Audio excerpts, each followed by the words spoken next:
সকল আজিৰ ক্লাছত আমি পঢ়িবলৈ আৰম্ভ কৰিছোঁ ইন্টিগ্ৰেশ্যন বাই সাবষ্টিটিউশ্যন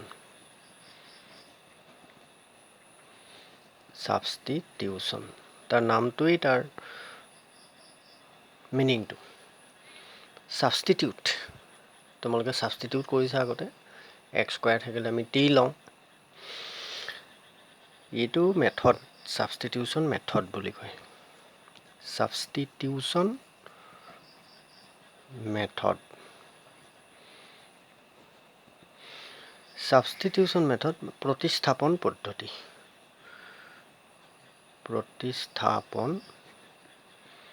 পদ্ধতি মানে প্ৰতিষ্ঠা আমি এটা বস্তু আমি লৈ ল'ব পাৰোঁ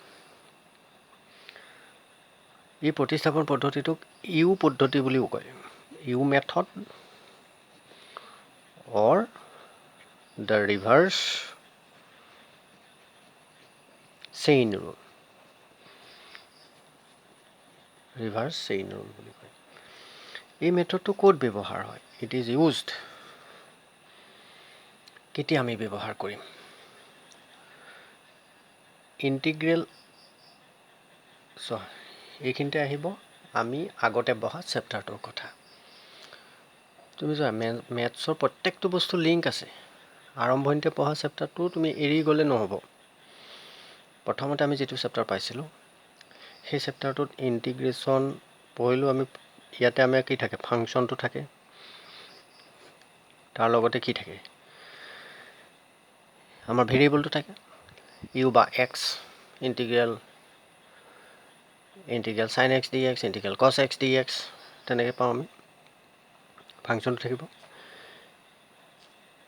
এতিয়া ফাংচনৰ লগতে যদি ডেৰিভেটিভটো থাকে function into derivative into variable তেতিয়া আমি কি কৰিম এই ফাংচনটোক ইউ বুলি ধৰি লম সেইকাৰণে ইয়াক আমি ইউ মেথড বুলিও কয় ইউ বুলি ধৰি লৈ ডেৰিভেটিভটো আমি du আকাৰত পাম তেতিয়া total integral will be change into the variable ইউলে চেঞ্জ হৈ যাব এতিয়া চোৱা it is used কেতিয়া আমি ইউজ কৰিম when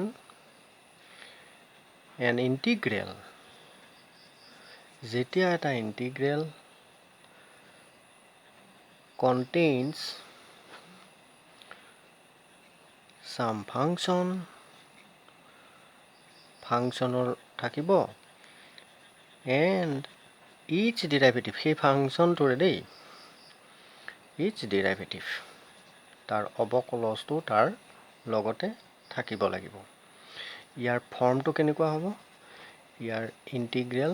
ফৰ্মটো আমি চাম গঠনটো ইন্টিগ্ৰেল f of ফাংচনটো gx আন এটা ফাংচন ইনটু ইয়াৰ ডিফাৰেন্সিয়েশ্যনটো কি হ'ব g dash x dx এইটো গঠনৰ হ'ব ইয়াক যেতিয়া আমি u বুলি লৈ ল'ম u equal to gx du উলিয়াম du dx কি হ'ব g dash x into dx তেতিয়া টোটেল ইন্টিগ্ৰেলটো আমাৰ কি হ'লে চেঞ্জ হ'ব this integral goes to f of u du another variable u le change হৈ গ'ল কাৰেক্ট বুজি পাইছা এইটো বুজিবলৈ এটা উদাহৰণ লৈ লোৱা তোমাক দিলে যেনিবা evaluate integral cosine x square dx x square twice x dx এই ডেৰিভেটিভটো লাগিব এই ইন্টিগ্ৰেলটোৰ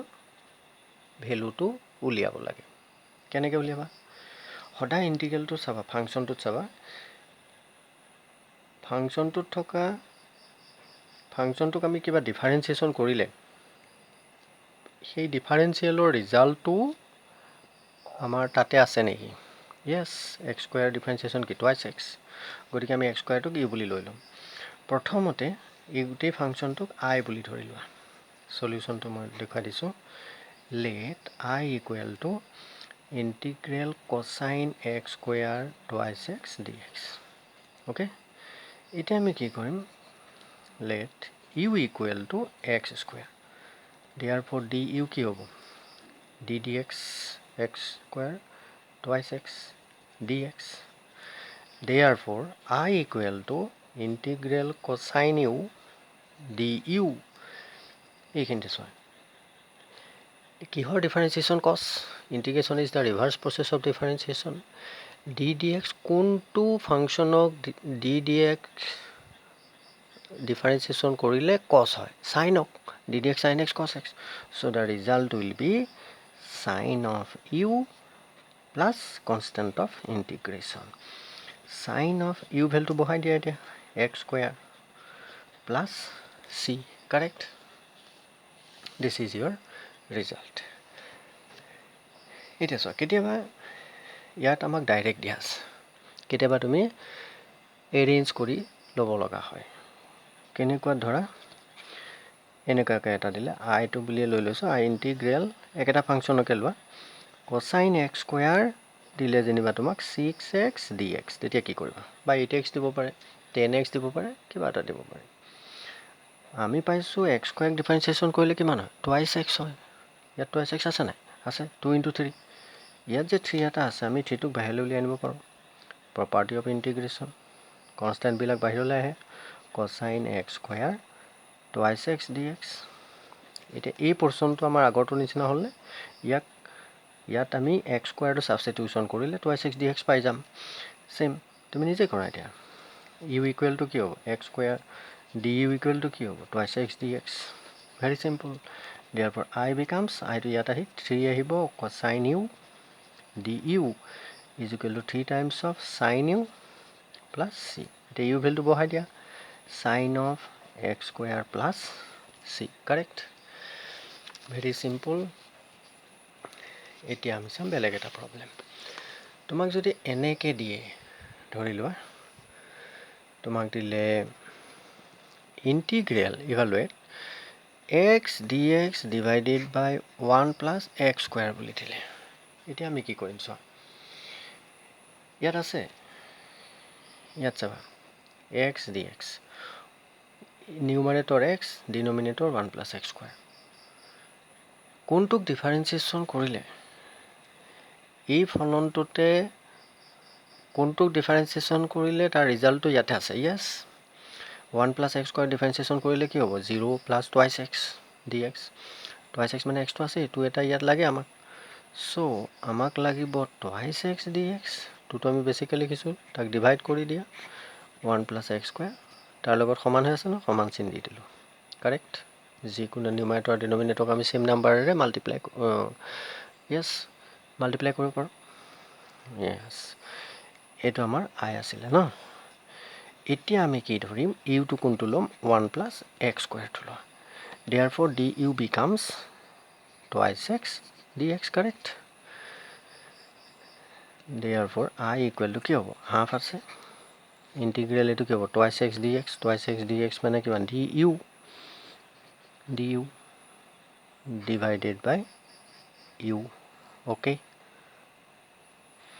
now 1 by 2 integral du by u ln u লগৰ যেতিয়া বেস টু e হয় ln বুলি লিখো ln u plus c half of ln u is 1 plus x square plus c this is your result very simple এতিয়া চোৱা তোমালোকে এই class work মই দিছো এটো দেই এতিয়া যিখিনি বুজি পালা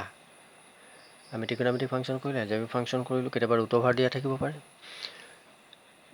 ডিফাৰেন্সিয়েশ্যন তো চাবা তাক ডিফাৰেন্সিয়েট কৰিবা কোনটো তাৰ ৰিজাল্টটো আমাৰ তাতে আছে নে নাই ওকে এটো চাবাচোন বৰ্তমানকে নিজে x plus 1 whole cube dx ইয়াক কি হ'ব এটো তোমালকে নিজে কৰিবা মোক দেখুৱাব লগালক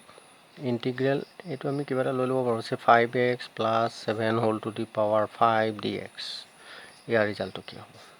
এই দুটা তোমালকে নিজে কৈ মোক দেখুৱাবা আৰু ইয়াৰ লগতে এক্সাৰসাইজ 7.2 এতিয়া তোমালোকে নিজে কৰিব প্ৰশ্নখিনি কোৱেশ্চন নম্বৰ 1 ৰ পৰা কোৱেশ্চন নম্বৰ 9 লৈকে কৰিব পাৰিবা 10 নম্বৰটো মই কৰাই দিম আৰু তাৰ পিছত মই কেইটামান দেখুৱাই দিম এইকেইটা তোমালোকে মোক হোমৱৰ্ক কৰি পেলাই দেখুৱাবা। সদায় অংকবোৰ নিজে কৰিবা। কথাটো বুজি পাইছা? ভিডিঅ'টো এবাৰ দুবাৰ নুবুজিলে 3-4 বাৰ চাবা, তেতিয়াতো বুজি পাবা।